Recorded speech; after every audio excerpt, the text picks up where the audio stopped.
My name is Herman Fontaine. I am 29 years old and live in Ocala, Florida with my girlfriend of 3 years, Sylvia Ramsey, several dogs, cats, turtles, and a couple of capybaras.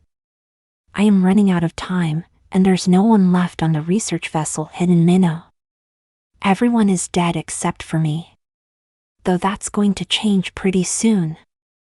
Part of me doesn't want to relive this day. I just want to slip into unconsciousness, unaware of the danger lying underneath the floating driftwood I'm stuck on. But I know I can't do that. I can't let others go through what I and everyone on board did. So, please listen to how we came across something that should have stayed hidden. No, not anymore. I was a successful ocean photographer and I used to love the ocean. No, love isn't right. Obsessed would be a better term. From the first time I saw the sea in person at 12 years old, I knew I had found something that would play a vital role in my life. The sound of the waves periodically hitting the beach was better than any soundtrack, the salty scent more enticing than any perfume, and the view my God. At that moment, heaven was a sandy, empty beach with large waves crashing onto the wet sand, releasing a salty fragrance in the air. My parents had trouble dragging me away from the beach, especially when our trip ended a week later. Even when we left, I was still obsessed with the ocean. My bedroom went from baseball-themed to ocean-themed with seashell decorations, a fake coral reef lamp, and pictures of ocean creatures. My first job was working with pet store fish. And, to get more people interested in the fish, I would take photos of them swimming around and interacting with one another. That is what got me into photographing the ocean and marine life. I've been all over the place, diving near the Mariana Trench and photographing the sun setting over the icy waters of the Arctic Ocean. And, because of my many travels on the high seas, I thought I understood how terrifying the sea could be. From diving into dark, shark-infested waters with nothing but a tiny handheld waterproof flashlight and camera to guide me away from rows of serrated teeth to holding onto the ship's smooth railing as a hurricane passed by us. I thought I knew how terrifying the ocean could be. I was wrong. I see that now. It all started off the coast of the Orkney Islands. Our crew was a team of 30 sailors and 26 scientists, including me. We were assigned to the Orkney Islands to study how the world's rising oceans affect the ocean floor and marine life near the Arctic Circle. While many might think this must have been a rather dull assignment, it wasn't. It was amazing being able to photograph marine life and help a cause. We were about a month into the project, and our small research vessel had just passed by a group of long-finned pilot whales. I watched them swim towards the horizon until a rather large wave crashed onto my side of the boat, spraying me in the face with cold salty water. I spat out the water, causing my friends and colleagues, Mariana and Philip, to laugh. "How'd it taste?" Philip jokingly asked as he handed me a towel. I quickly rubbed my face against the towel, trying to get rid of the cold water on my face. Even though it was a warm day in July, it felt like someone threw ice cubes at my face. Like an entire shaker's worth of salt, I laughed before spitting into the ocean to get rid of the rest of the salty flavor. "Why, want to try some?" Mariana cracked a small smile and then went to our captain to ask if we were almost to our destination. I noticed Philip watching her as she went up the stairs to where our captain was piloting the boat. "So, have you bought the tickets yet?" Philip sighed and slowly rubbed his face before replying in a low voice, "Not yet." I smirked at this, causing him to sputter, "It's not that simple." "What if she says no?" "Well, you're never going to know if you don't ask her," I remarked with a loud snort, causing a fellow scientist walking past us to look over. I gave her a quick thumbs up, and Phil gave her a small wave. We waited for her to walk away before continuing our discussion and moving closer to the starboard bow to keep them out of earshot. I quickly said in a low tone, "Phil, you've been planning a trip to the Yucatan Peninsula for 2 years. You will finally have the time to relax after this project, and you've already made a reservation at that hotel. The only thing stopping you from buying the plane tickets is her answer. Just do it. If she says no, I'll come with you instead. Really? Philip snorted, looking over to make sure Mariana wasn't heading back. Didn't know you liked me that much. Yeah, I just love hearing you snore, I said sarcastically. I've wanted to take photos of the sacred cenote for a while, but I've never had the chance, and it's safer to check out with someone who has a lot of diving experience, like me. Advertisements. Phil nodded and thought for a moment before replying. Would you be all right rooming together? I smirked at this. So long as I get the bed, I'm fine with it. I laughed as I started to walk towards the nearby diving station. What? Philip yelled, laughing and walking along with me. I'm the one paying for the room in the first place. After talking for a few more minutes, I told him that I would see him later and rushed to the stern, ready to dive into the ocean below with my camera at the ready. How was I supposed to know that see you later was really goodbye? Once I reached the stern, I started to put on my scuba gear. Many people believe that putting on scuba gear is difficult and time-consuming, no matter how many times you do it. However, after the first few times and plenty of practice, it becomes a lot easier. It took me about 6 minutes to get everything checked by someone else. I had just finished putting on my gear when Mariana jogged to where we were putting on our scuba equipment and started to put on her own. Since I had just finished, I began to help her out with hers, zipping up the back of her suit. A senior diver was going over proper breathing techniques and emergency procedures. They did this each time we were preparing to dive. An attempt to keep preventable accidents, well, prevented. So, were you guys talking about me? Mariana quietly asked me, trying not to catch the lecturer's attention. I feigned shock as she asked this. It was pretty clear that we had, but she didn't need to know what Philip was planning. Where would you get that idea? I asked, zipping up her suit and turning around to pay attention to the lecture. Because Mariana began, only to get cut off by one of our fellow divers who shot her a dirty look. She gave them a small smile and waited for the safety lecture to end before continuing. I quietly chuckled, earning a few annoyed glances in my direction. After a while, the talk finally ended. Mariana kept shooting me to see if I would talk to her immediately before going to our station. I looked at her, gave her a small smile, and then walked toward the rest of our team. I smirked as I heard her walking behind me, purposefully stomping as she walked. I walked up and waited with the rest of my group to dive in as she caught up with me. Herman! Mariana exclaimed, tapping me hard on the back. I turned around to face her. Yes. I asked. Just tell me what you guys were talking about, please, Mariana said. Look, I said, giving her a small smile. I can't tell you. All I can say is it's about a good thing. Mariana gave me a panicked look. Oh God, is he going to propose? She asked, rubbing her arm anxiously. What? No. I blurted out, causing another group to look over at us. I waved at them before whispering to her. Where would you get that idea? Well, you were vague and said it was a good thing. What was I supposed to think? She hissed back at me. Besides, we've only been dating for several months. Look, don't worry about it, I said, trying to not give away any more information. Mariana kept pressing me for answers, not giving up on learning what Philip was planning for them. Advertisements. Perry, it's your group's turn to dive. One of the divers called out from their group. I nodded and gave them a thumbs up, quietly thanking them for the save. Mariana sighed before waving the rest of the group to follow her to the diving point. One by one, they dived in until I was the last one on the deck. I took a deep breath and then stepped into the darkened waves below.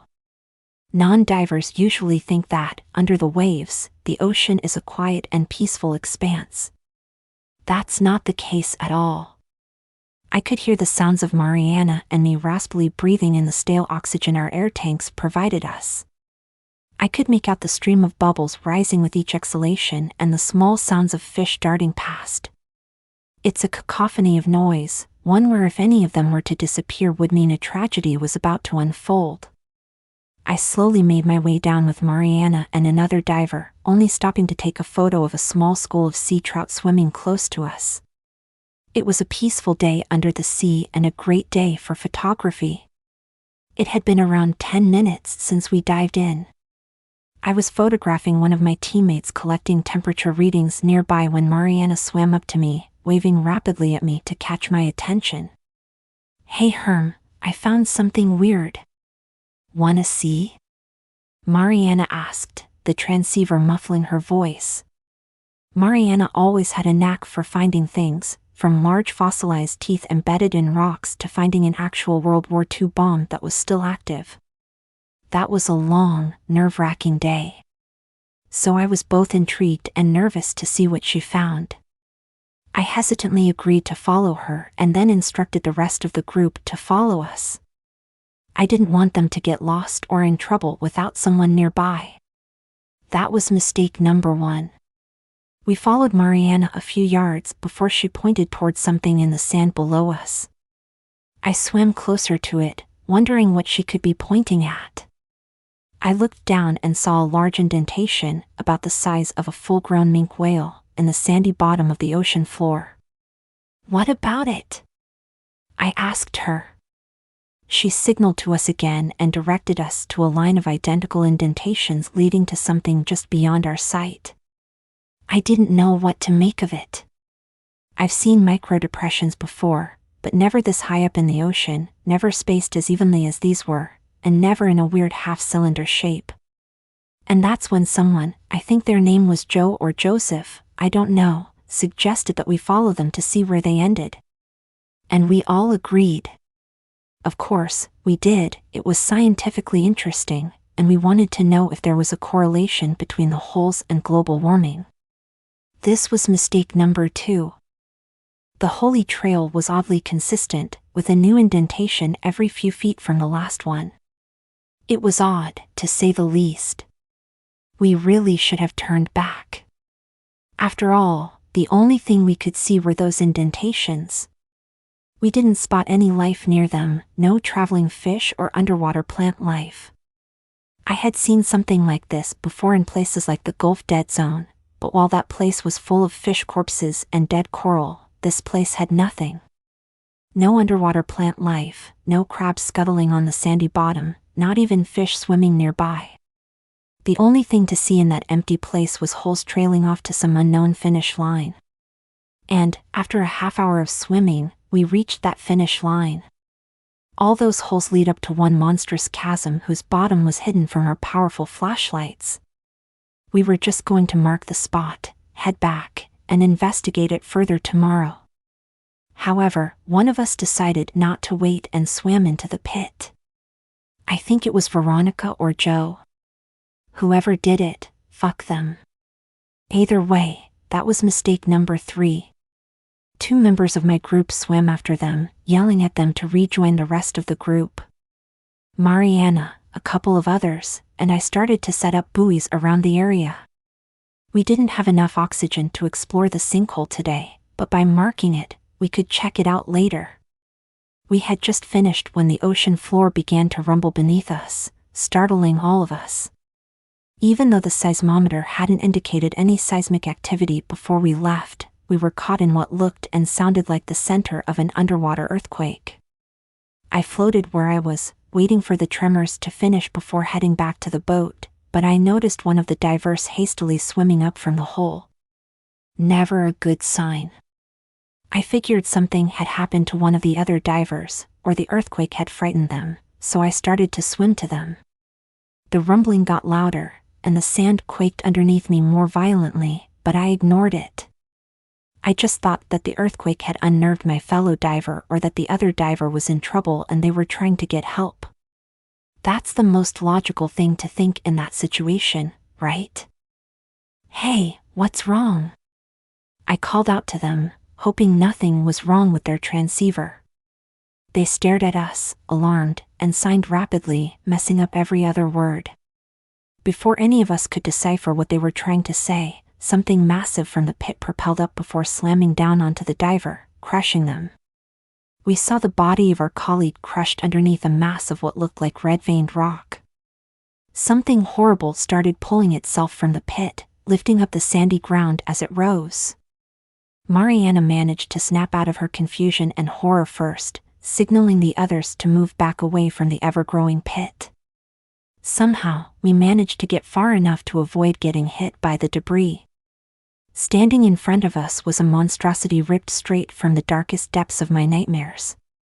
Caked in what looked like rotten mud, showing off a patchwork of matted red flesh and prehistoric-looking bones, was what looked to be a giant on the back of an even more massive horse. Melded together, the horse and the humanoid thing on its back turned to face us, all evidence of the previous violent act covered up by the motion of the ocean. A soft yellow light glowed from their one eye, shining an unwanted spotlight on all of us. None of us moved. We didn't dare to. At least, we didn't until it snatched and crushed Carl like some giant mantis shrimp. That's when we started to run, well, swim away from it. With each passing minute, I would hear a flurry of bubbles from the other divers screaming behind me as they were dragged away. Each time, it was someone a little closer to us.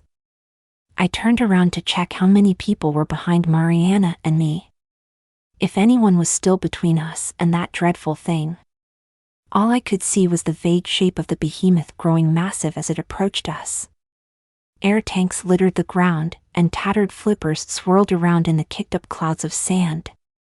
I could see the whole of the ship in front of me.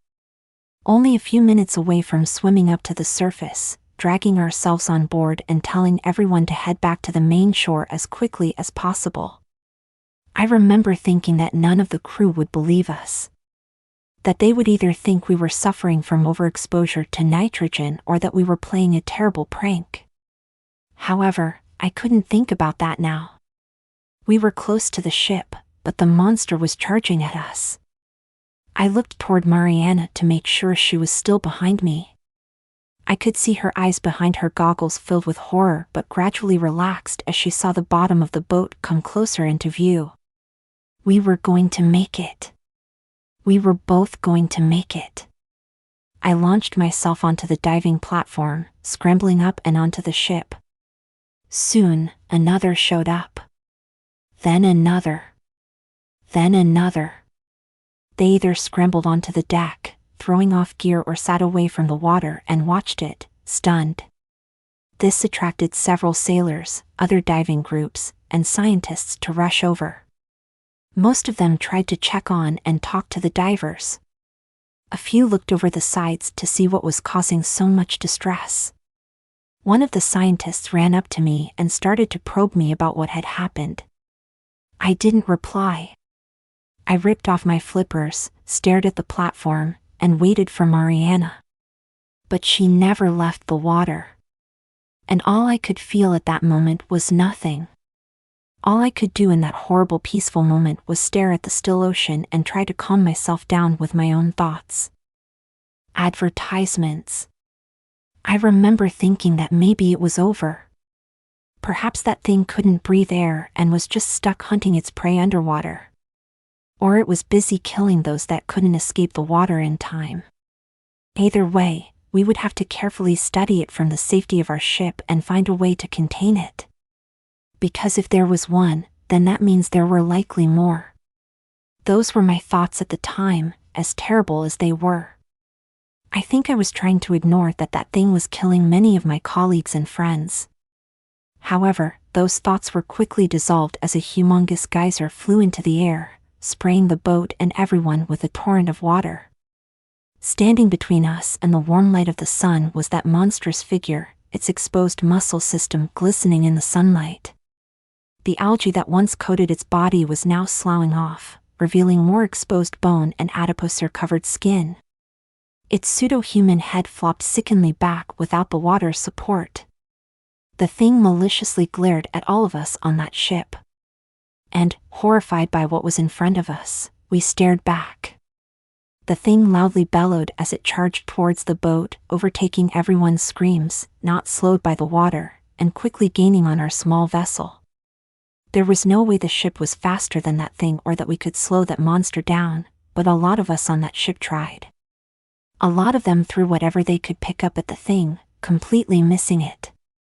Not like discarded flippers, tiny wrenches and rolls of Scotch tape could do any damage.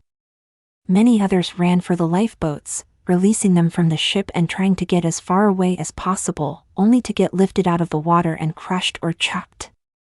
As for me, I just stood where I was, too scared to move. That was until Philip ran up to me, a flare gun in his hand and a worried look spread across his face. Where's Mariana?" Philip asked, panting. I pointed at the thing, battering sailors off the boat as if it were a child having a tantrum. Philip looked at it and then back to me, tears welling up in his eyes. He then walked past me and charged toward the thing. I ran after him. Of course, I ran after him. I wasn't about to let him go up against that thing. This was the same guy who confided in me that he was terrified of dolphins because of a shitty horror movie he saw as a kid. And there he was, charging towards a skinless horse-like monster that killed our friend. Philip pointed the flare gun carefully at its one large, pus yellow eye and pulled the trigger. A brilliant red light burst from the gun, hitting it in its featureless human-like face. The thing let out an ear-splitting screech, making my ears ring and petrifying me. It must have stunned Philip because he kept fumbling with the gun's ammo as he tried to reload it. He never got the chance. The thing grabbed him before he could fire a second shot. It picked him up like a rag doll and slammed him hard against the deck. Blood flew everywhere, spraying me and those nearby with warm blood. And, just like that, my best friend was gone. And again, I couldn't grieve. I ran past my colleagues and sailors, who were scrambling to escape down the narrow hulls of the research vessel and up the metal stairs. Everyone was slipping and sliding on seawater that somehow managed to get into this part of the ship. Once in a while, there would be the loud screeching of metal being torn, followed by several horrified screams of sailors and scientists being grabbed and pulled out of the ship, sometimes getting cut by the torn metal siding. I didn't know. I never looked back to see how it happened. I was too busy focusing on getting to the control room and calling for help. Looking back on it now, though, who exactly was I supposed to call? Her Majesty's Coast Guard? Search and rescue? Any Marine in earshot of our radio? How could they help fight against a giant skinless, horseman thing of mythical proportions? Would bullets even work against it? I ran into the control room as the door slammed shut behind me. I could hear the sound of tiny fists slamming against the door, in their hysteria, not caring if they wound up breaking their hand against the firmly locked metal door. It didn't matter. The door stayed firmly shut. Soon the panicked knocking was replaced by screams and howls, then silence. "Captain, what are we going to do?" a nearby sailor asked. Captain Cromwell looked fearfully at the closed door before quietly but gruffly responding. "All we can do now is pray and sit tight." And that's what we did for what felt like forever. We just sat quietly, listening carefully to every groan the ship made. Every indiscernible slap of water against the ship's hull felt like that thing was lightly and playfully smacking the boat. That noise used to lull me to sleep. Now, I couldn't stand it. After what felt like years, I got to my shaky feet and started to slowly make my way to the VHF radio. I still didn't know if anyone could really help us, but it was worth a shot. Right? I thought so at the time. Not so sure now, though. One of the researchers opened their mouth to say something, probably to stop me, only to be silenced by a sour look from the captain. Captain Cromwell then got to his feet and quietly walked over to me. He clasped me by the shoulder and made me sit back on the ground before going towards the radio, his hand slightly shaking as he raised the transmitter to his mouth. Just as he was about to call in the Royal Navy or ask passing ships for aid, a large hand crashed through the room's ceiling, smashing the captain into the floor. Blood flew everywhere, spraying the walls and us with what used to be Captain Cromwell's plasma. We didn't even get a chance to run or scream. Another smack killed half of the sailors, and the rest were slammed into one of the walls, ripping it from the ship. Soon, the entire floor was covered in blood, guts, and pieces of the boat and fellow sailors. The only one left was me, my back to the furthest wall and an aluminum bottle held in front of me like the world's shittiest knife. "Stay back!" I yelled, lashing out at the long fingers trying to grasp me with the metal bottle. I was unaware that the thing was open until I heard the metallic clattering of the bottle's metal top hitting the floor and felt cold water spray my leg. A loud ghastly scream rocked the ship, making me fear the worst until I saw the hand quickly withdrawing from the room. I didn't know it at the time, but I had just found the only thing to protect myself from it. To fight back. Slowly, I picked myself up and started to sidle away from the hole in the ceiling and underneath one of the metal tables. Before I could get very far, it ripped off the rest of the ceiling, picked me up like I was a cheap plastic doll, squeezing me in its grasp, and slowly raised me up to its face. It breathed its foul, fiery, poisonous breath into my face, scalding my eyes and searing my lungs. I burst out coughing and spluttering, trying to find some clean air, but that proved to be a mistake. Bile rose in my throat, and my head started to spin. It lifted me up until I was face to face with its single, large yellow eye. That miniature harsh sun illuminated my frightened face, making it laugh.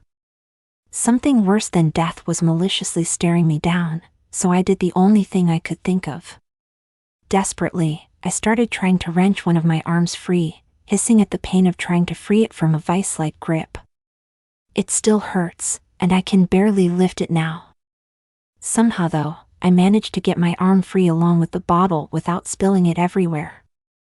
I didn't know if it would work. For all I knew, last time was just a fluke, and it was just messing with me. But I could feel its hands start to squeeze around, causing my bones to creak. Desperately, I chucked the bottle at its humongous eye.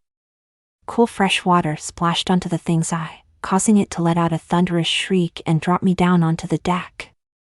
Now, blinded by fresh water, the monstrous being started to tear apart the ship in a blind fury.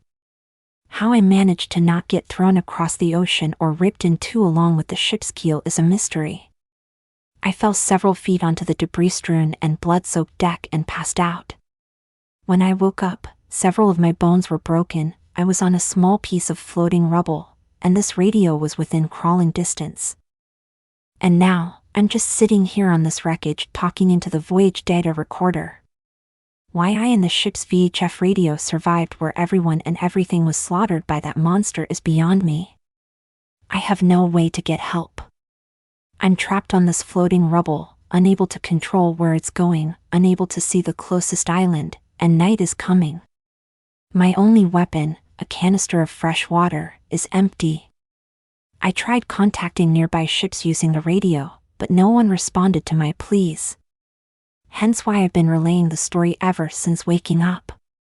I doubt anyone could help me now, but at the very least someone will hear this story. I also managed to snap a picture of the thing, but I have no clue where my camera is. I had it while swimming away from that thing in the water while I was running through the ship and listening to the cries of my fellow crewmates, and I know I had it when the captain was crushed. Though, even if it was within arm's reach of me, I wouldn't want to look at it. It's starting to get so cold, and I don't think I'll be able to see tomorrow. I hope that this record survives and my camera survives as well. That way, maybe one day, someone can figure out how to kill it. As unlikely as that is. The sky is darkening more, and the roar of the sea grows louder and louder with every second I sit here. I'm no longer obsessed with the ocean but fear its deceptive beauty covering all that lies beneath its surface.